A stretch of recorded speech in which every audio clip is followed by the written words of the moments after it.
लंबी उम्र की कामना की।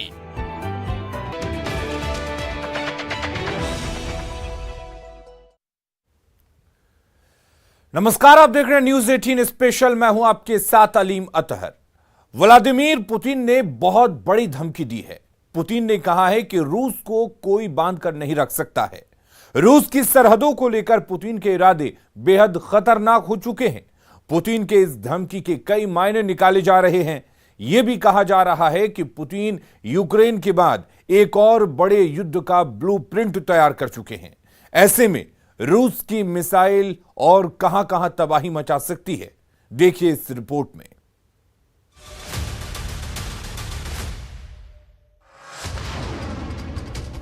यूक्रेन की जमीन पर रूस का ये भीषण युद्ध पुतिन का ड्रीम प्रोजेक्ट नहीं है।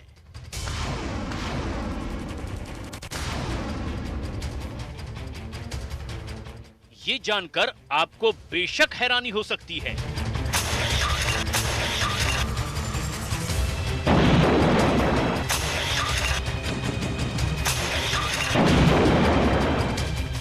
जिस युद्ध को रूस की सेना 3.5 महीने से लड़ रही है, यूक्रेन के शहरों को अपने बारूद से बर्बाद कर रही है, वो पुतिन के एक खुफिया प्लान का हिस्सा भर है। पुतिन ने अपने एक बेहद ही खुफिया प्लान के संकेत दिए हैं। इस प्लान में यूक्रेन से भी बड़े युद्ध के साथ साथ रूस के दुश्मनों वाली हिट लिस्ट है। पुतिन की इस हिट लिस्ट में उन देशों के नाम हैं जिस पर पुतिन की नजर है।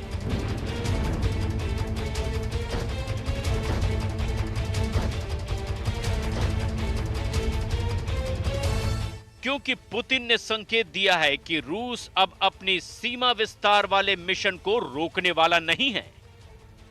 Возможно, понимаете, такую страну, как Россия, со стороны невозможно обнести забором. А мы сами не собираемся такой забор вокруг себя. तो सुना आपने, अगर रूस का कोई पड़ोसी मुल्क उसके हद को समेटने की कोशिश करेगा तो पुतिन यूक्रेन युद्ध की तरह ही उस देश में भी संग्राम का तूफान लाने का प्रण ले चुके हैं।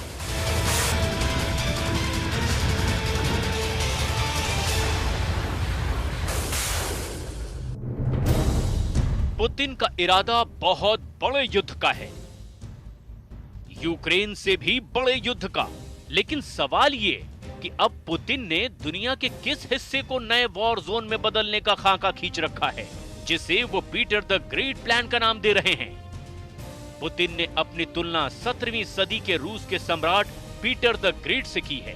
पुतिन का कहना है कि वो यूक्रेन की जंग छेड़कर कुछ गलत नहीं कर रहे, बल्कि पुराने सोवियत संघ के हिस्से को वापस लेने की कोशिश कर रहे हैं, जो 18वीं सदी में सम्राट पीटर द ग्रेट का सबसे अहम प्रोजेक्ट रहा था। Новую столицу ни одна из стран Европы не признавала эту территорию за Россией. Все признавали ее за Швецией. А там испокон веков наряду с финно-угорскими народами жили славяне. Причем эта территория находилась под контролем российского государства. Это касается Нарвы, там, его первых походах. Чего появились туда? Возвращал и укреплял. Вот что делал. Вот. Ну, судя по всему, на нашу долю. सुना आपने, रूस के राष्ट्रपति व्लादिमीर पुतिन ने अपनी तुलना सम्राट पीटर द ग्रेट से की। उन्होंने कहा कि यूक्रेन सोवियत संघ का हिस्सा रहा है और हम इसे वापस ले रहे हैं। राष्ट्रपति पुतिन ने यह बात जार के 350वें जन्मदिन के मौके पर मॉस्को में लगी एक प्रदर्शनी में कही, जिसमें उन्होंने बताया आखिर क्यों यूक्रेन को वापस लेना जरूरी है, साथ ही साथ कैसे रूस का बचाव करना है। इसे वो अपने पीटर द ग्रेट प्लान का हिस्सा बताते हैं। पीटर द ग्रेट ने पहले जार के तौर पर शासन किया था। इसके बाद 1682 से 1725 तक अपनी मौत तक सम्राट के रूप में शासन किया। पीटर द ग्रेट ने स्वीडन से बाल्टिक तट तक अपना विजय पताका लहराया। पुतिन का पीटर द ग्रेट से अपनी तुलना करना, पीटर की स्वीडन से बाल्टिक तक की लड़ाई की याद दिलाना और सोवियत संघ के विस्तार का दावा करना उनके खास प्रोजेक्ट का हिस्सा माना जा रहा है। पुतिन का ये बयान ऐसे वक्त पर आया है जब रूस की सेना भीषण हमले करके यूक्रेन के डॉनबास इलाके में काफी हद तक आगे बढ़ चुकी है। पुतिन की सेना की ललकार से यूक्रेन में कैसे हाहाकार मचा हुआ है, यूक्रेन में रक्षक से लेकर राष्ट्रपति तक कैसे हथियारों का रोना रो रहे हैं, इसे सिलसिलेवार तरीके से बताएंगे। लेकिन उससे पहले ये जान लीजिए कि यूक्रेन युद्ध के बहाने पुतिन ने कितनी बड़ी हिट लिस्ट तैयार कर ली है। इसमें रूस के सभी दुश्मन देशों के नाम शामिल हैं। पुतिन के पीटर द ग्रेट प्लान से स्वीडन खौफ में है। फिनलैंड को हमले का डर सता रहा है। एस्टोनिया, लातविया और लिथुआनिया जैसे देश डरे हुए हैं जो कभी सोवियत संघ का हिस्सा रहे हैं। स्वीडन ने अपने एक बेहद अहम टापू गॉटलैंड को रूस से बचाने के लिए कमर कस ली है। उसने गॉटलैंड में नेटो के साथ मिलकर तगड़ी मिलिट्री ड्रिल शुरू कर दी है। 2 हफ्ते तक चलने वाली इस एक्सरसाइज में स्वीडन के साथ रूस का दूसरा पड़ोसी फिनलैंड भी हिस्सा ले रहा है। इसी वजह से स्वीडन का जो गॉटलैंड आइलैंड अपनी खूबसूरती की वजह से दुनिया भर में एक टूरिस्ट स्पॉट के तौर पर मशहूर है। वहां चप्पे चप्पे पर अमेरिका और नेटो के कुछ दूसरे सदस्य देशों के हथियारबंद जवानों की तैनाती है। Really prepared. I mean, we have made a big deployment on Gotland, and we will defend the Gotland. It's a really hard task to take a defended island. Gotland Sweden का ऐसा बड़ा आइलैंड है जो Baltic सागर के बीच में मौजूद है। कहा जाता है कि गॉटलैंड पर जिसका कब्जा है उसके हाथ में दक्षिणी बाल्टिक सागर है, क्योंकि फिर समंदर और आसमान का कंट्रोल भी गॉटलैंड को कंट्रोल करने वाले देश के पास आ जाता है। गॉटलैंड के दक्षिण में कलिनिनग्राद है। कलिनिनग्राद रूस का वो प्रांत है जो उसके मुख्य हिस्से से जुड़ा हुआ नहीं, बल्कि बाल्टिक सागर में पोलैंड और लिथुआनिया जैसे देशों के बीच में है। It's changed a lot. I mean, Gotland has always been a strategic importance. So, I mean, it's been there for always, basically. Gotland से रूस के कलिनिनग्राद की दूरी 300 किलोमीटर के करीब है और फरवरी में जब रूस ने यूक्रेन पर हमला किया तो उसके साथ ही कलिनिनग्राद में अपनी नौसेना की तैनाती भी बढ़ा दी थी। यहां तक कि 2 मार्च को रूस ने अपने 4 सुखोई विमान गॉटलैंड आइलैंड के पास उड़ाए भी थे, जिनमें 2 विमानों में तो परमाणु हथियार तक के होने का दावा किया गया था। रूस के वो 4 सुखोई फाइटर जेट कलिनिनग्राद के एयरबेस से ही उड़े थे। इसी वजह से स्वीडन को गॉटलैंड अपने हाथ से निकलने का डर सताने लगा है। स्वीडन का डर जायज भी है, क्योंकि आज से 214 साल पहले 1808 में रूस ने कुछ वक्त के लिए गॉटलैंड पर कब्जा कर लिया था। पुतिन के पीटर प्लान के सामने आने के बाद स्वीडन को जैसे गॉटलैंड के हाथ से निकल जाने का डर सता रहा है, वैसे ही फिनलैंड भी रूस के संभावित हमले की आशंका से डरा हुआ है और रूस से लगे अपने बॉर्डर पर बैरियर बनाने के प्लान पर काम कर रहा है।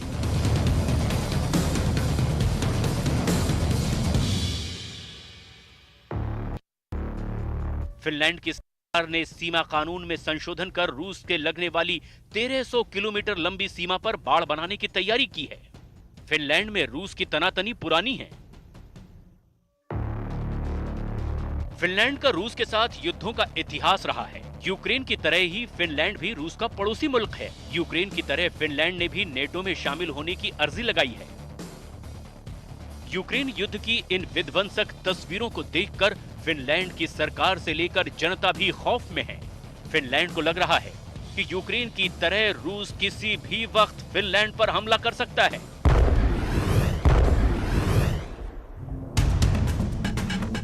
अपने इसी डर को दूर करने के लिए फिनलैंड बॉर्डर पर बाड़ बनाकर रूस के हमलों से खुद को महफूज करने की कोशिश में लगा है, लेकिन पुतिन को ये मंजूर नहीं है। Любая страна, любой народ, любой этнос должны обеспечить свой суверенитет. Потому что не бывает каких-то промежуточных составляющих, промежуточного состояния. Или страна является суверенной, или колонией. Как бы колонией не называть. Вот, ну, я сейчас не буду приводить примеров каких-то, чтобы никого не обижать. Но если страна либо группа стран फिनलैंड की तरह ही बाल्टिक देशों में भी पुतिन के नाम की दहशत है, क्योंकि नेटो में शामिल होने से पहले ये देश सोवियत संघ का हिस्सा थे और अब नेटो में मिल गए हैं।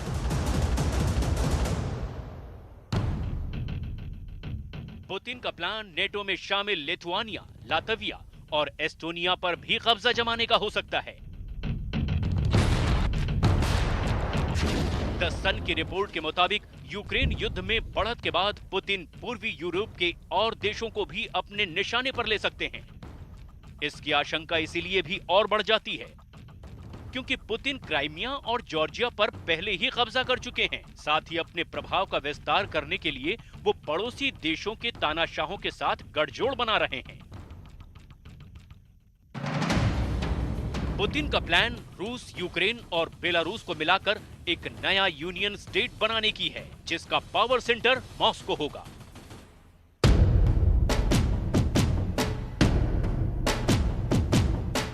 दरअसल पुतिन की मंशा सोवियत यूनियन की वापसी कराने की है, जिसमें पहले यूक्रेन तो शामिल ही था। बाल्टिक देश एस्टोनिया, लातविया और लिथुआनिया भी उसका हिस्सा हुआ करते थे। लेकिन सोवियत संघ के टूटने के बाद रूस के बाद जो सबसे बड़ा देश बना वो यूक्रेन है। इसीलिए सोवियत संघ की घर वापसी के प्लान में पुतिन का पहला निशाना यूक्रेन बना है।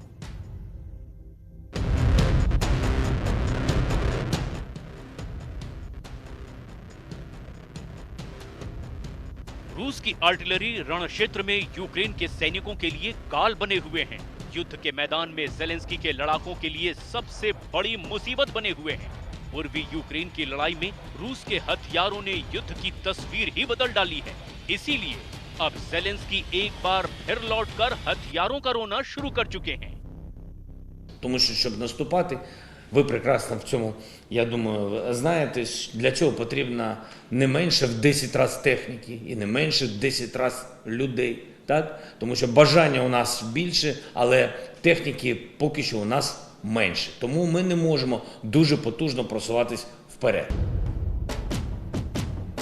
ज़ेलेंस्की का कहना है कि रूस की सेना से लड़ने के लिए यूक्रेन को 10 गुना हथियार और चाहिए। सिर्फ हथियार ही नहीं, उन्हें 10 गुना ज्यादा सैनिकों की भी दरकार है, क्योंकि लड़ाई बहुत बड़ी है और हथियार बहुत कम बचे हैं। वहीं रूस ने भारी तादाद में अपने तोपखाने यूक्रेन के युद्ध में उतार रखे हैं।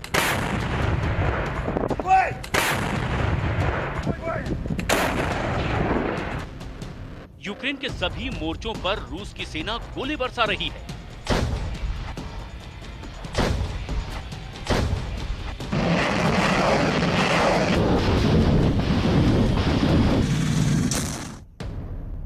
रूस के तोपखाने से हमले का मुकाबला करने के लिए यूक्रेन की सेना को सटीक और ताकतवर हथियारों की अब जरूरत है।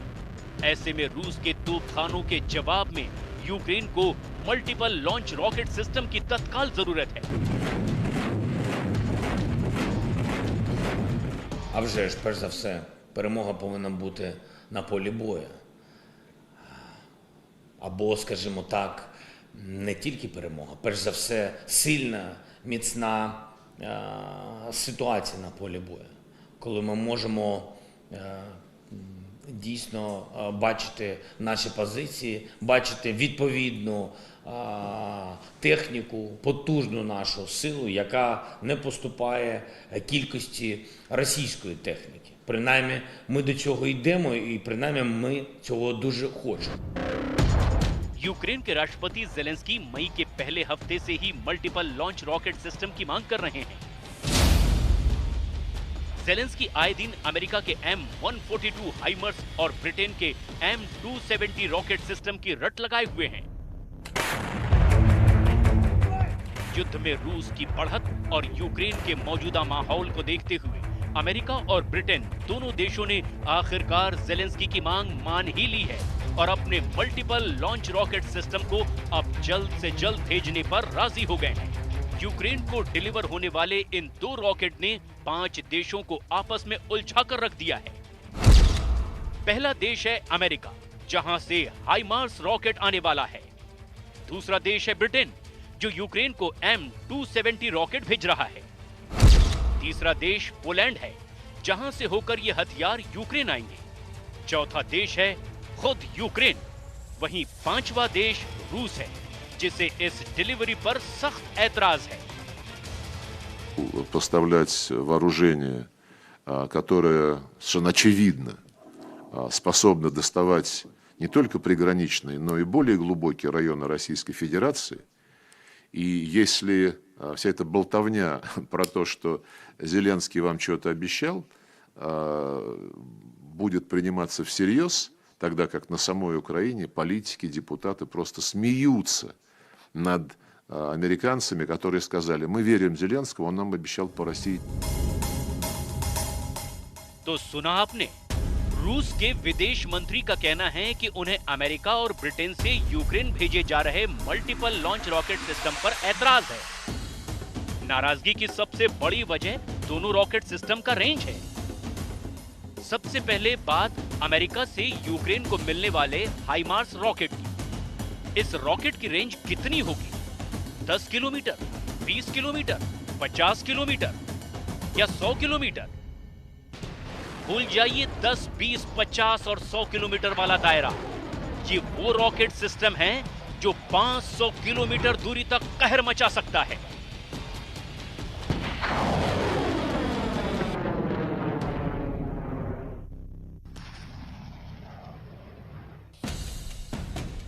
जी, वाकई 500 किलोमीटर तक इस वेपन सिस्टम के रॉकेट कयामत बरपा सकते हैं। लेकिन आखिर में बाइडेन ने हाइमार्स के लेजर वर्जन पर हरी झंडी दिखाई है, जिसकी रेंज 40 किलोमीटर तक बताई जाती है। Are you going to send long-range rocket systems to Ukraine? We're not going to send to Ukraine rocket systems that can strike into Russia.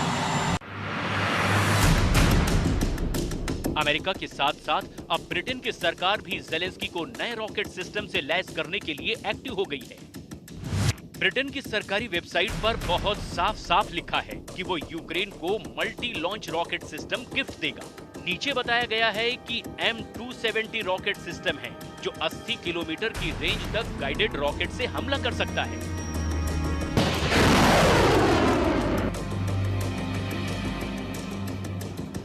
लेकिन अमेरिका के हाइमार्स की तरह ब्रिटेन का ये रॉकेट सिस्टम भी गजब का है। एक तरह से ये हाइमार्स का ही मीडियम रेंज के रॉकेट फायर करने वाले सिस्टम का रूप है, जिसके शुरुआती 3 वेरिएंट के रॉकेट 32, 45 और 80 किलोमीटर की रेंज तक हमला कर सकते हैं। ये वो सिस्टम है जिनकी जरूरत यूक्रेन को इस वक्त बहुत ज्यादा है, और यही देखकर नेटो और अमेरिका यूक्रेन को लगातार आधुनिक हथियार भेज रहे हैं। ये ऐसे हथियार हैं जो इराक और अफगानिस्तान में इस्तेमाल किए जा चुके हैं। अब इससे यूरोप के कई देशों के अलावा जापान, दक्षिण कोरिया, इजराइल और बहरीन की सेनाएं भी लैस हैं। इनसे ऐसे ऐसे रॉकेट दागे जा सकते हैं जिनकी रेंज 300 किलोमीटर से लेकर 500 किलोमीटर तक हो सकती है। हालांकि बोरिस जॉनसन यूक्रेन को 80 किलोमीटर रेंज वाला सिस्टम दे रहे हैं।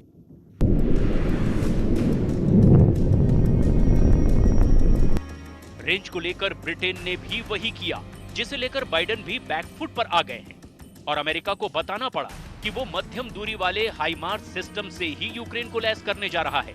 हालांकि कम रेंज के साथ भी जेलेंस्की को लग रहा है कि वो ऐसे हथियारों से पुतिन को धूल चटा देंगे।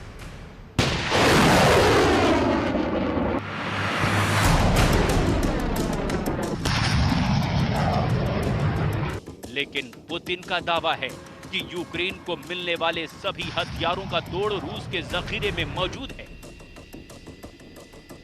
जिसके बूते वो अपने पीटर द ग्रेट प्लान को आगे बढ़ाकर रूस का विस्तार कर सकते हैं।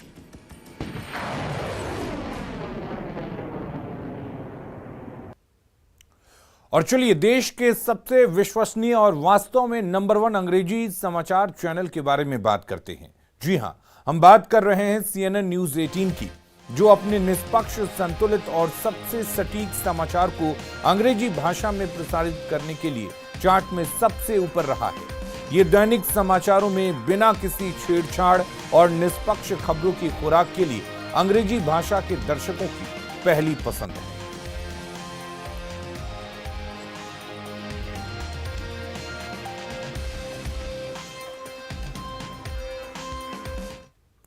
और खबरें लगातार जारी हैं। आप बने रहिए न्यूज़ 18 बिहार झारखंड के साथ।